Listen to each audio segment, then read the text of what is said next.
नमस्कार शेतकरी मित्रांनो, स्वागत आहे सर्वांचं आपल्या शेतीची माहिती या यूट्यूब चॅनलवर।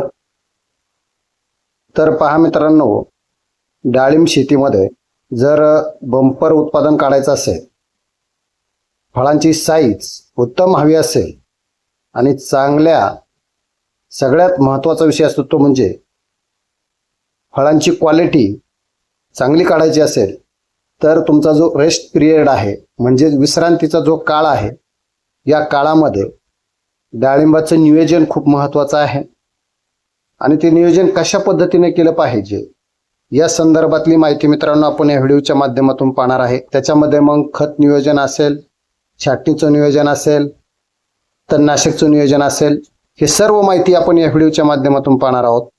तर त्यासाठी तुम्हाला हा व्हिडिओ शेवटपर्यंत पाहायचा आहे आणि नवीन असेल तर आपली शेतीची माहिती या यूट्यूब चॅनलला सबस्क्राईब करायचं आहे आणि आपल्या इतर शेतकरी बांधवांना सुद्धा हा व्हिडिओ शेअर करायचा आहे।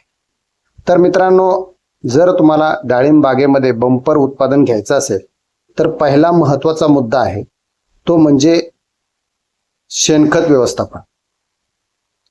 बऱ्याचदा शेतकऱ्यांना प्रश्न पडतो की 1 वर्षाच्या झाडाला किंवा 2 वर्षाच्या झाडाला किंवा 5 वर्षाच्या झाडाला किंवा 10 वर्षाच्या झाडाला किती खत द्यायचं। तर तेच आपण आज या व्हिडिओच्या माध्यमातून 1 ते 10 वर्षाच्या डाळिंब झाडाचे अगदी अचूक नियोजन, खत नियोजन आपण या व्हिडिओच्या माध्यमातून पाहणार आहोत।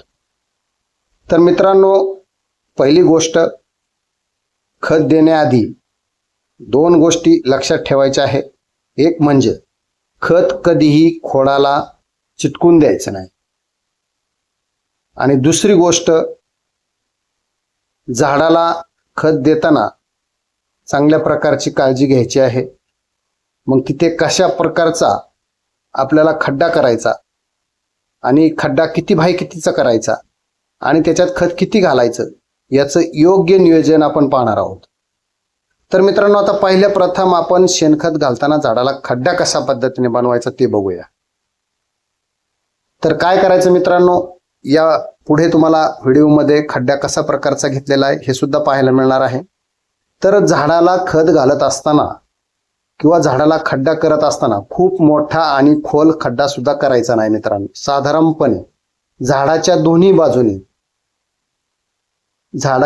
बाजूने साधारणपणे आपल्याला खड्डा कसा करायचा आहे बघा, 2 ते 1.5 फूट लांबीचा खड्डा करायचा आहे। साधारणपणे 2 फूट लांबीचा खड्डा असेल तरी चालेल आणि जास्तीत जास्त रुंदी 1/2 फूट रुंदी असेल, भरपूर होईल तेवढी, पण लांबी त्याची साधारणपणे 2 फुटाची असावी झाडाच्या दोन्ही बाजूनी आणि रुंदी 1.5 फूट असली, 1/2 फूट असली तरी चालू शकते। आणि खड्डा जो खोल आहे तो जास्त खोल न करता फक्त त्याची खोली साधारणपणे 4 ते 5 इंच, जास्तीत जास्त 4 ते 5 इंचचा खड्डा खोल असावा। म्हणजे कमीत कमी हे बघू शकता, समोर खड्डा आपल्याला दिसत असेल, हा खड्डा आहे साधारणपणे हा 2 फुटाचा खड्डा आहे आणि 4 ते 5 फूट इंच 4 ते 5 इंचच खोल आहे। त्या अशा पद्धतीने झाडाच्या दोन्ही बाजूने आपल्याला खड्डा घ्यायचा आहे। आता साधारणपणे याच्यामध्ये जवळपास 2 घमेले शेणखत, लेंडीखत बसू शकतं। इकडून 1 घमेलं आणि पलीकडून 1 घमेलं, असे 2 घमेले लेंडीखत सहज आपल्या याच्यामध्ये बसू शकतं। त्याच्यामध्ये मग तुमची झाडं जर मोठाली असेल तर मित्रांनो त्याच्यामध्ये जास्त लेंडीखत बसू शकतं। आता साधारणपणे 1 वर्षाचं लहान झाड असेल तर अशा झाडाला साधारणपणे चांगलं कुजलेलं 5 ते 10 किलो चांगलं कुजलेलं शेणखत आपल्याला घालायचं आहे। म्हणजे या बाजूला 5 किलो आणि पलीकडच्या बाजूला 5 किलो, हे जर तुमचं झाड 1 वर्षाचं असेल तर, आणि झाड जर 2, 4, 5 वर्षाचं जर असेल तर त्याचं नियोजन वेगळं असेल। तर मग त्याच्यामध्ये चांगलं कुजलेलं शेणखत घालायचं आहे। मग त्याच्यामध्ये तुम्ही कंपोस्ट खत घालू शकता, शेणखत घालू शकता आणि अनेक प्रकारचे जे खत आहेत ते घालू शकता। साधारणपणे आता एका झाडाला आपल्याला जे पाहायचं आहे ते सिंगल फॉस्फेट, जर तुम्ही लेंडी खत घातलेलं असेल, शेणखत घातलेलं असेल, तर 1 वर्षाच्या झाडाला तुम्हाला साधारणपणे 50 ग्रॅम युरिया आणि 200 म्हणजे 250 ग्रॅम सिंगल सुपर फॉस्फेट आणि 50 ग्रॅम म्युरेट ऑफ पोटॅश हे 1 वर्षाच्या झाडाला आपल्याला द्यायचं आहे.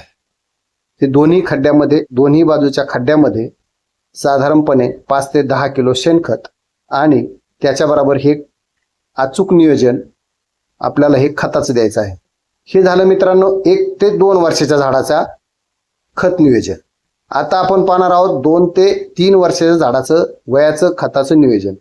आता याच्यामध्ये आपल्याला काय करायचं आहे, साधारणपणे 2 ते 2.5 ते 3 वर्षाचं झाड जर असेल तर या वयात झाडाची वाढ वेगाने होते आणि त्यामुळे या झाडाला साधारणपणे 10 ते 15 किलो शेणखत हे गरजेचं आहे. मग त्याच्यामध्ये तुम्ही 100 ते 150 ग्रॅम युरिया वापरू शकता आणि 500 ते 700 ग्रॅम SSP आणि 100 ते 150 ग्रॅम पोटॅश प्रति झाड अशा प्रमाणे तुम्ही मित्रांनो खत त्याला देऊ शकता. हे झालं 2 ते 3 वर्षाच्या झाडाचं अचूक नियोजन. आता आपण याच्यात नंतर पाहणार आहे 4 ते 5 ते 6 वर्षाच्या झाडाचं नियोजन. तर या टप्प्यामध्ये 4 ते 5 वर्षाच्या झाडाचा जर टप्पा असेल तर यामध्ये झाडाला उत्पन्न सुरुवात जास्त प्रमाणात मिळते. त्यामुळे या झाडाला 5 वर्षाच्या झाडाला साधारणपणे आपल्याला शेणखत किती द्यायचं आहे बघा, साधारणपणे 15 ते 20 ते 25 किलो पर्यंत तुम्ही ह्या झाडाला लेंडी खत देऊ शकता, शेणखत देऊ शकता आणि त्याच्यामध्ये मग तुम्ही युरिया, SSP आणि पोटॅश या झाडांची सुद्धा मात्रा तुम्ही त्याच्यामध्ये देऊ शकता. अशा पद्धतीनं मित्रांनो तुम्हाला हे झाडाच्या खताचं अचूक नियोजन करायचं आहे. त्याच्यानंतर आपण पाहणार आहोत 6 ते 7 ते 8 वर्षाच्या झाडाचं नियोजन. आता हे झाड खूप मोठं आहे मित्रांनो, याला साधारणपणे 20 किलो शेणखत हे पाहिजेच. 20 किलो शेणखत पाहिजे. तुम्हाला जर चांगल्या क्वालिटीचा माल जर पिकवायचा असेल, चांगल्या क्वालिटीचं जर डाळिंब तयार करायचं असेल तर 20 किलो शेणखत हे 20 ते 25-30 किलो पर्यंत हे 5 ते 8 वर्षाच्या झाडाला शेणखत पाहिजे. आणि जर तुम्ही त्याचं अशा पद्धतीनं अचूक नियोजन जर केलं तर मित्रांनो तुमच्या झाडाला जी फळधारणा होणार आहे, जी सेटिंग होणार आहे, ती सेटिंग चांगल्या प्रकारची होणार आहे. त्याच्यामुळं हे रेस्ट पिरियडमध्ये हे काम करणं खूप गरजेचं आहे. तर मित्रांनो अशा पद्धतीनं मी शेणखत झाडाला किती घालायचं, खड्डा कशा प्रकारचा घ्यायचा याबद्दलची माहिती मी तुम्हाला या व्हिडिओच्या माध्यमातून सांगण्याचा प्रयत्न केलेला आहे. तर तुम्ही तुमच्या बागेमध्ये खत नियोजन कशा प्रकारे करता ते सुद्धा कमेंटमध्ये नक्की सांगा आणि माहिती आवडल्यास व्हिडिओला लाईक करा आणि आपल्या शेतीची माहिती या व्हिडिओला, आपल्या चॅनलला सबस्क्राईब करा आणि आपल्या चॅनलचं जोडून राहा. अशा पद्धतीनं या पद्धतीनं मी ह्या व्हिडिओच्या माध्यमातून आपणास माहिती देण्याचे प्रयत्न केलेला आहे. तर नक्की ही माहिती आवडली असेल तर लाईक करा, कमेंट्स करा आणि आपल्या इतर शेतकरी बांधवांना सुद्धा हा व्हिडिओ शेअर करा आणि अशाच नवीन माहितीसाठी भेटू पुढील भागामध्ये.